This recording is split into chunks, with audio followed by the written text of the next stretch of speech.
Welcome to College and Cocktails, the original College Gymnastics Post-Meet Show. Today, I'm coming to you live from the arena in Las Vegas at the American Cup, which is about to start. The athletes are warming up now. And we just watched UCLA at Stanford, the Team Bronze reunion. This is a live behind the reunion show. That's what it was. Yeah. This is our live weekly behind-the-scenes Q&A that we do for Club Gym Nerd members, where we pick a meet, watch together, discuss as a family. And today's show is brought to you by Team Bronze International World Peace and Nola's Blue Cheetah Hair. I know. I didn't get the memo that's Nola and I were changing our hairstyle. I know. We had the same one, and now we don't anymore because I would have done it, obviously, but no one told me. Obviously, so, yeah. I'm here in Vegas. Athletes are warming up, and I'm going to tell you a little bit what I saw in Podium training. But today is March 7th, and tonight's drink is use all the points. That's all we asked. We didn't. It didn't work. It didn't work today. You can break all your combinations on a beam. It doesn't matter. 985, 9875. Fine. Let's start with the breaking news. Arkansas, wild things happened. Yeah, Arkansas broke the SEC attendance record, 15,512 yesterday. Utah still has the overall record. They're like, don't come for Utah's attendance, but very close. Really good. So awesome. And they've done such a good job since the beginning of that program. That's really, really cool. The other news broken, Jordan got another 10 on bars. Well-deserved, I would say. Yeah. Breaking news that we watched, yes. Jordan Chiles broke some news that she is good at bars. Uh-huh. Yes. So bars. Total 10, she has 17 now, but the Trinity has 28. So the Trinity, Jamie Dancher, Jenny Hansen record. Yeah. Not just Trinity. Yes. The most recent is the Trinity. Most recent. It's a three-way tie for 28 because everyone's a tie. Everyone's the same. That's right. That's what we like here. I want to give you guys, before we get into the meet, a couple of a quick preview of what is about to start at 6 p.m. here in Vegas at the new LA 2028 mixed team format competition. So the first time ever this format is being competed specifically. So you can watch on Peacock, or if you're international, you can watch or with a VPN on USAG's YouTube channel. I talked to athletes yesterday about their strategies, and who's the strategy? What? Tell me all your secrets. How do you plan? Basically, I was like, how do you plan to beat Japan and China? That's really what I want to know, because they brought everybody. And so one thing I noticed during podium training was interesting. This is a mixed team. The teams are competing together. They have to strategize together. This is super important. They win and lose with each other. Men and women have to work together. The British team and the Japanese team actually did floor together. That's the one shared event that they have here in this format. And so they were the only teams that did that. And so I asked everyone about their strategy, but specifically Daiki Hashimoto, world Olympic champion, about that. And here's what he said. Was that your strategy to all work together? What is your strategy? Unless it's top secret, what's the strategy for this meet? I don't think we can disclose that just yet, but I think we just got to go and do our job, go and enjoy the experience. I think this is such an amazing opportunity. Hopefully it can go on for the next 10, 20, 30 years. But yeah, really, really excited. But yeah, we can't tell you our strategy yet. Your strategy was don't do bars. Do you have a general strategy? Did you come up with it together? Did you come at it apart and then see how it works? Head coach. Yes to all of what you just said. I think we've had quite a few conversations. Since we knew that we were doing this, a couple months ago, how's it going to work? We had no idea. But then the competition format wasn't finalized until, last minute. And so we've been able to kind of just pass information back and forth. What do you think about this? And, and then also, what do we do when we get here? We have to watch practice and see how they are reacting to the environment. Yeah. Basically, what's the strategy? How are you beating Japan? That's my question. We're just full sending difficulty. I haven't been hitting the layout double as much, and my Achilles has been bothering me, which is something that's new/old. I had it right after the games. So I've been dealing with a lot of Achilles pain. So we just thought it would be smarter just to stick the tuck double in and downgrade the layout double as hit clean set. But the rest of the guys, full setting difficulty. Danny's got a great high bar set. locked and loaded for that last round. So we're really excited. Not all of the teams worked out together on floor. Only you and the British did men and women on floor together. Yeah, is that part of your strategy to win and to be together as a team, or is it just the most efficient way to train? Yes. Is the strategy? Yes. I love that you introduced that as Daiki, and then we heard from the British team first, and I was like, Daiki, did you your British accent is amazing. What happened to him? This is what happens when you do things live. That's why you guys get to see all the live things. But thank you to Fact Checker for editing that together in time for this today.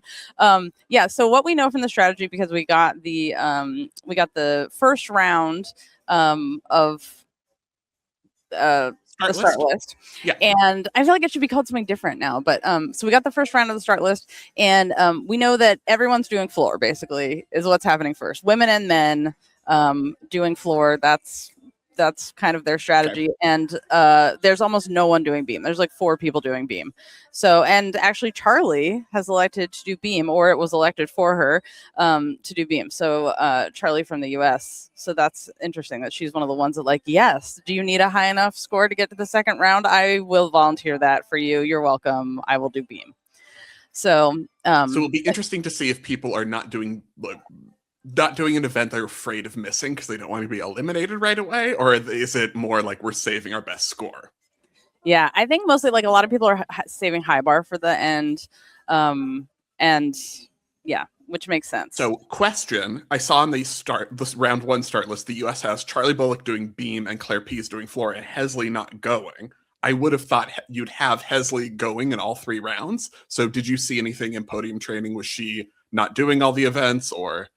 Yeah, she did all the events. She did a lot of bars. And I talked to her about bars specifically. And she was like, I haven't even been doing giants lately. Cause I was asking her, she fell on one of her dismounts, which we've seen before. And I was like, people will see you fall on a dismount and be like, it's the worst thing ever. Oh my God, her health, her safety. And how do you want people to think about that? And she was like, well, I haven't even been doing giants. And I was sort of off. So I added a giant and that knocked me out. So I was like, oh, so you're going to go right into your dismount. No giants. That is what I'm hearing. And she does have upgrades, but she's not doing them all here. But Claire has an upgraded dismount, which she did do a double front half on bars. But in general, not crazy new stuff. The coolest things we're going to So they're like, you are Nastia. Be Nastia. Yeah, like, Claire, you're Nastia. Double front half bars. The coolest thing that's going to be, and I hope I mentioned this to Stacy, who's here with NBC as a researcher, and also to Tim Daggett. I said, Rodrigo from Mexico is doing a double side flip half out. So it is a straddled side flip, and then he does another flip out of it half turn. So it's not a triple. Okay. It's a double flip, and the first one is a sideways straddled holding your leg side flip, and it's so cool. And I know we've talked about this because he's been doing it for a really long time, but I love it and I'm so excited for it. So I hope they show that, because Tim looked at me incredulously and I was like, no, really, like you need to see that, because he was like Weiju, like China, and I was like, yes, but without the second side flip and no rollout, but it's still so cool. Abby Martin has a new floor routine and it's like dark. Remember her from good, yes. 4 Worlds. It's like dark. Abby Martin. Ruby Stacy has, gorgeous bars from GB. She's here. And of course, still touches her like tippy toes on the floor, even though the bar's raised for her. We have Patisco has a new floor routine where she's a robber, and I got it immediately. I was like, I feel like I'm in a 70s cop show in the streets of San Francisco specifically. Was this is your storyline, or this is confirmed from her that that's also the storyline? That's confirmed from her that it's also the storyline. And I told her, so you nailed it. Yeah. Yes. I was like, oh, finally, I get it.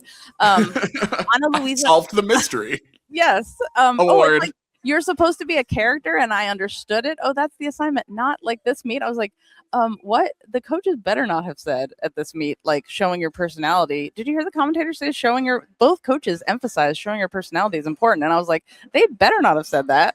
Why would they have said that? I'm talking about the Stanford UCLA meet. I was like, no, these teams know how to perform.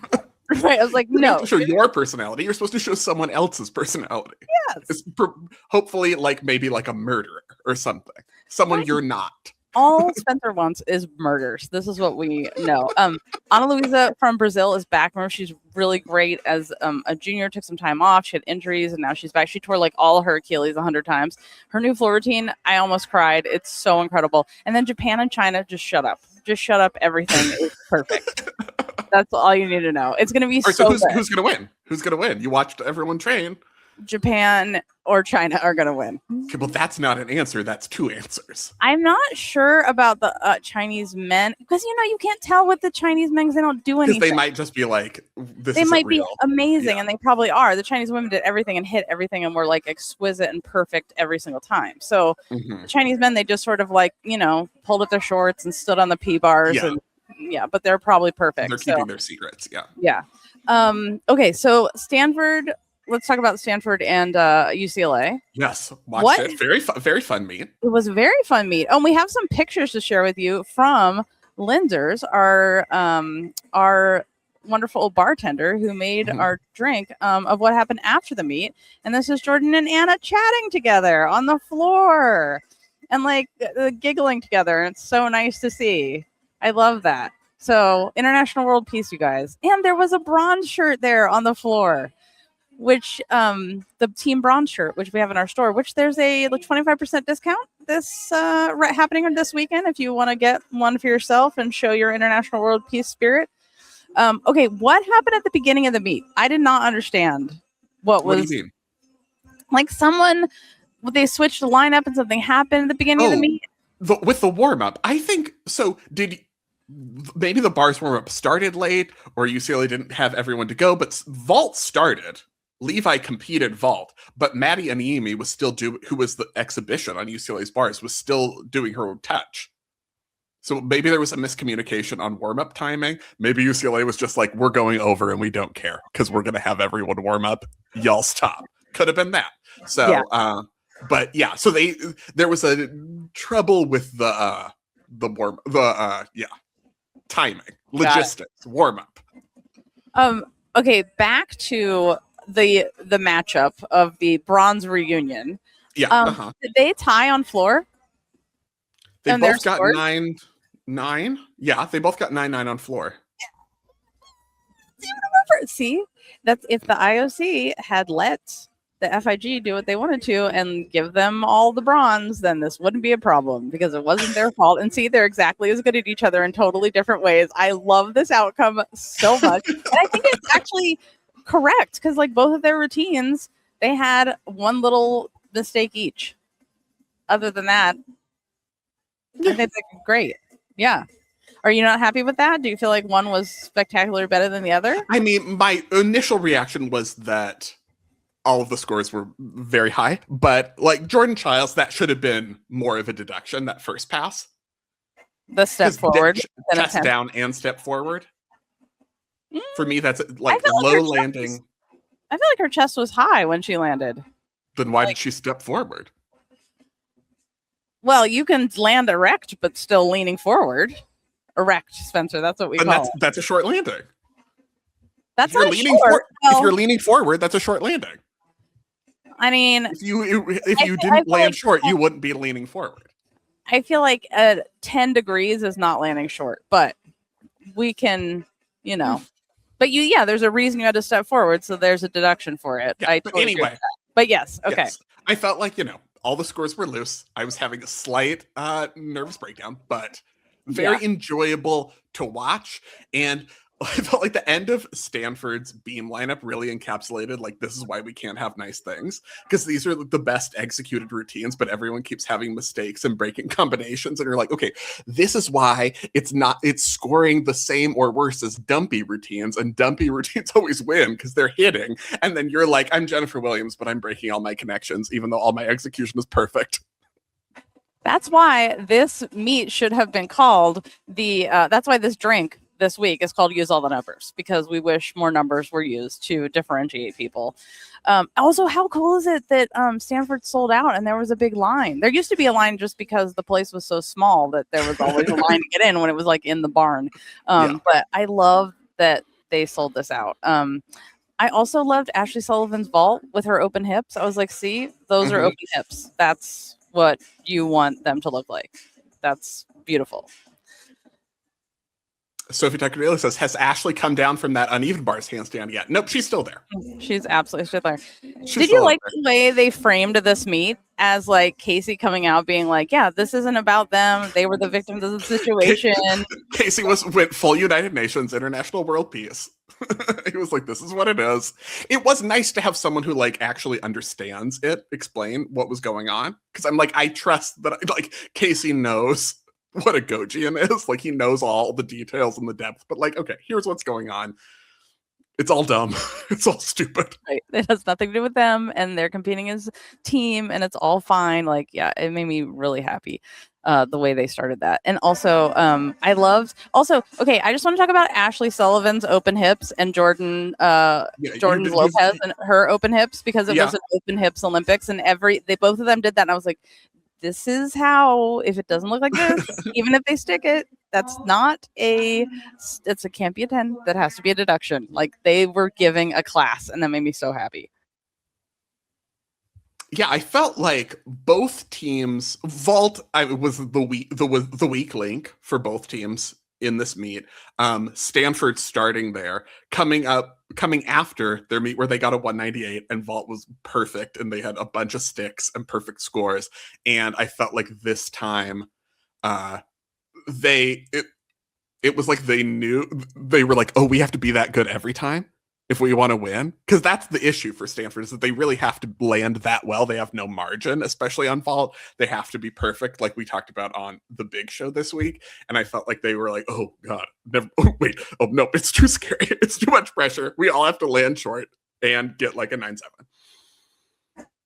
I do want to let you guys know that this show is for our Club Gym Nerd members who pay for this trip, who support this independent journalism and very dependent comedy that we perform here on this show. And if you're not a member, you can join at gymcastic.com and join the club tab. And if you aren't a member, we will see you back here on Tuesday on the big show, where we'll talk all about American Cup in this new format. And I also got to talk to the new president of USAG for a long time, and I gave him all my thoughts, and he was very open to them. So I will tell you all about that. He listened very nicely, but no, I got a good feel from him. So you guys can hear that interview on Tuesday as well. But now the next part of the show is for our members who help pay for everything. So we're gonna talk to them now. And if you're not a member, we'll see you on Tuesday for the big show, or you can join the club and listen to the rest of this episode.